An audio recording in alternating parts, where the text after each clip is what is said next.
ময়মনসিংহ নগরীর প্রাণকেন্দ্র গাঙ্গিনার পাড়ের মেছোয়া বাজার ভোর থেকেই ব্যস্ততা তুঙ্গে।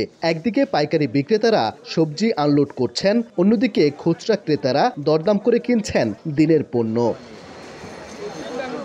সপ্তাহ ব্যবধানে বাজারে করলা, চিচিঙ্গা, ঝিঙ্গা, পটল, বেগুন সহ সব ধরনের সবজি পাইকারিতে বেড়েছে কেজিতে 5 থেকে 10 টাকা। কয়েকদিন আগে যে বেগুন পাইকারি বাজারে ছিল 30 থেকে 35 টাকা কেজি, রোববার সেটি বিক্রি হয় 40 থেকে 45 টাকায়। 10 টাকা বেড়ে চিচিঙ্গা ও ঝিঙ্গা বিক্রি হয়েছে 40 টাকায়। 20 টাকা বেড়ে ঢেঁড়স বিক্রি হয়েছে 35 টাকায়। এছাড়া পটল 24, ধুন্দল 30, কাঁচামরিচ 40, বরবটি 50, মুখী কচু 35 থেকে 40 ও ধনেপাতা বিক্রি হয়েছে 250 টাকা কেজি। আমরা মনে হয় দাম বেশি রাখতেছি, আসলে তো আমরা দাম বেশি রাখতেছি না, আমরা বেশি দামে কিনুন লাগতেছে।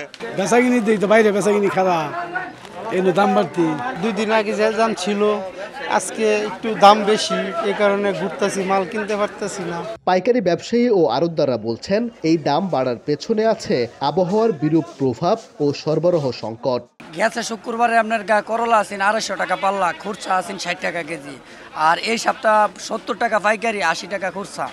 আর চিচিঙ্গা গেছে সপ্তাহ আছেন 200 টাকা পাল্লা, 50 টাকা কেজি, আজকে 50 টাকা কেজি পাইকারি, খুরসা 60 টাকা। আজকে সকালে মনে করেন গাড়ি ঢুকছে বাজারে কম, ফলের দাম কালকে চেয়ে 2-4 টাকা বেশি। বৃষ্টি সেই জন্য একটু দামটা একটু বেশি।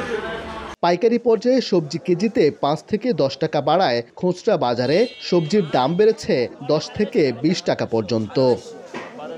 ওবায়দুল হক, সময় সংবাদ, ময়মনসিংহ।